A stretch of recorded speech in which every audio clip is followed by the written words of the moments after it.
How hot should my coffee water be? Does it make a difference? Should I just boil it? Should I use a standard coffee pot? What should I do? Well, let's find out. Let's get started.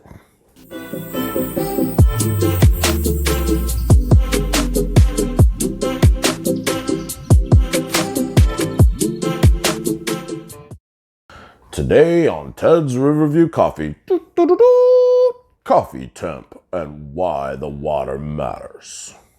Hey guys, I'm Ted Jones, owner of Riverview Coffee Roasters. I do roast order coffee subscriptions in the top 1% of the world's supply.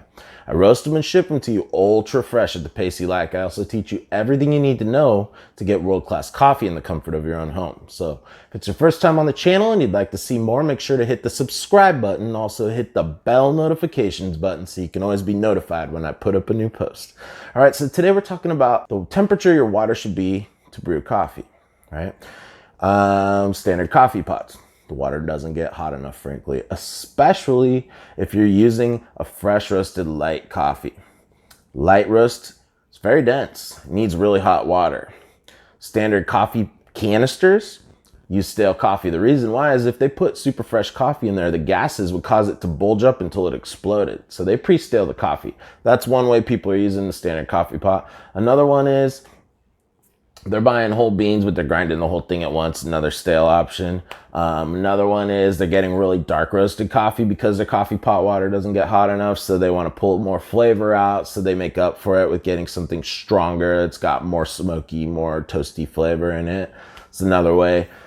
Another thing people do is they boil water and they brew it right off a boil. It's a little too hot. And I talked to Carl Staub, coffee scientist, that wrote the Specialty Coffee Association's manual on coffee brewing. He's very scientific, famous for making the friolator for the McDonald's and the whole fast food industry's French fries because he's a science tech, worked for NASA, a lot of things, and he knows these details make a huge difference. And he told me when I went to visit him that coffee gets ruined all the time by people brewing the coffee too hot. If you go over 205 degrees, you're gonna burn the coffee. It's gonna affect the flavor of it.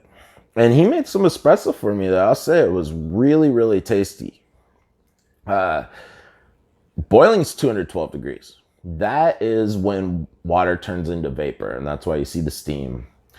So if you want to get it 205, you got to be a minute or two off of boil. And I'll find that I'll check the temp, and it'll still be really hot a minute later. So, you know, you want to back off a little, but when you're using a light roast coffee, you do want to be at that full 205 degrees. Having a digital kettle that tells you the temperature makes a big difference because it gives you control, makes things easier.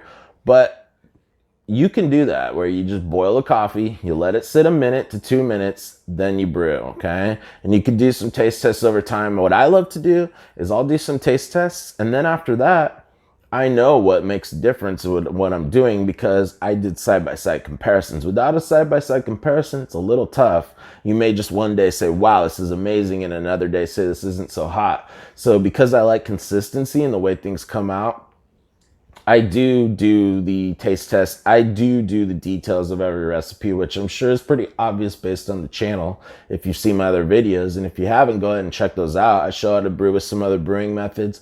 I go into explaining a lot of other details. So this isn't the only awesome video you're going to find on my channel. And when you're doing a dark roast coffee, when you get to the really deep, like French, Spanish roast levels, you're going to want to go lighter temp, maybe even as low as like a 188. 190 up to 195 because the coffee's so brittle, it's so crumbly and carbonized that the flavor comes out really fast.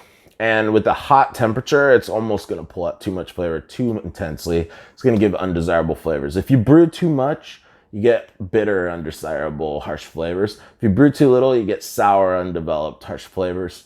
When you get in the middle, you get a nice balanced brew. So you could take even a pretty dark roast, and if you do the specifications of the brewing to an optimal way, you're gonna get, you know, a pretty good flavor out of it. Now, I like coffee with character, and not character just developed in roast, but character from that specific kind of coffee, from that specific kind of place, the way it was specifically processed, and the way it's specifically roasted.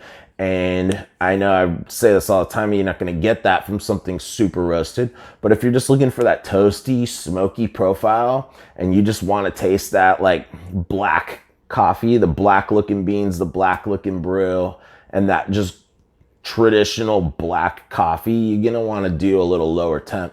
If you want to get something that's like smooth and sweet and got like a nice toasty flavor, but not in like a burnt flavor, but just like a golden brown kind of flavor, you get a medium roast. Go right around 200 degrees. 200 degrees is going to be optimal for a medium roast.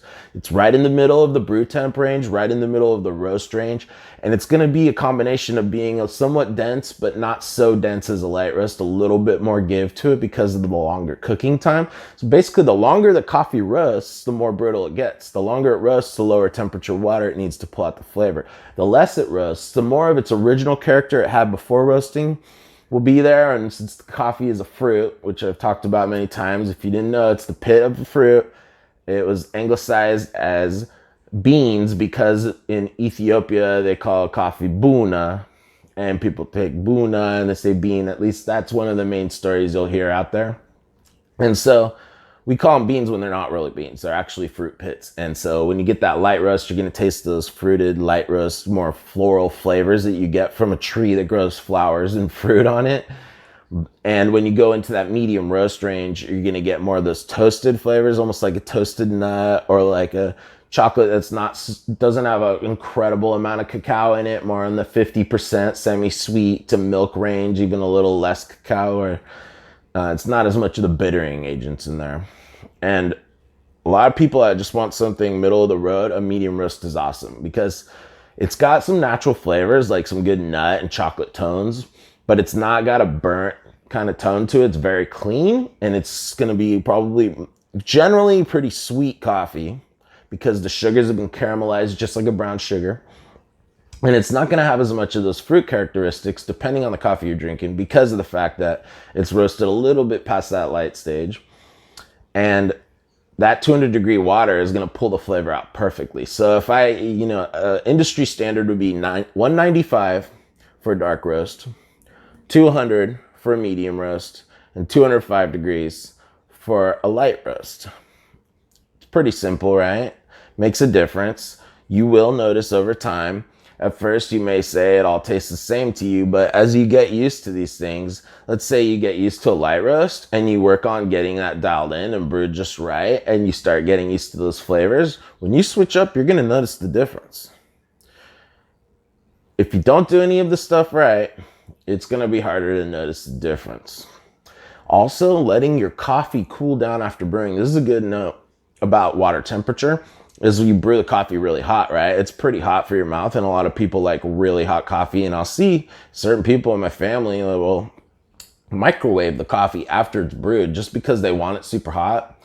And for me, it's a little bit tougher to relate to because of the fact that I find I get better flavor when it's at the temperature of my mouth, and I also don't like burning my tongue because I have bought coffee out before or tea where I drank it too early and it totally burned my tongue and just killed my taste buds temporarily, and it hurts and it doesn't taste good.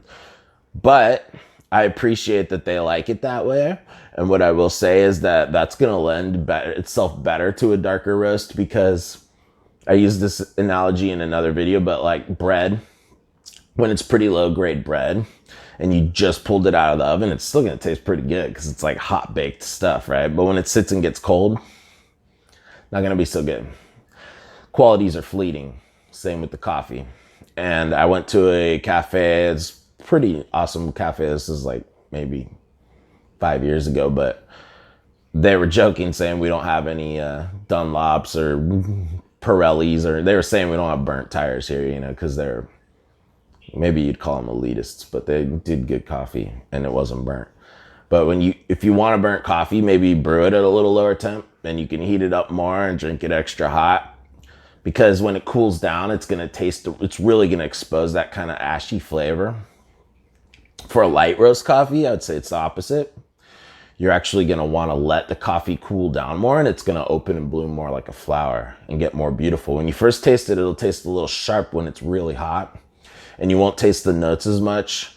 It'll just be a little bit off. And I've had times over the years where I was taste testing coffees and I would forget, or even before I knew better, and I would be like, oh, this isn't so hot, it doesn't taste so good, because it was really hot still and it was a light roast coffee. And then as it cooled down, sometimes that last sip of the cup when the coffee's totally cold, you'll taste the most flavors in it.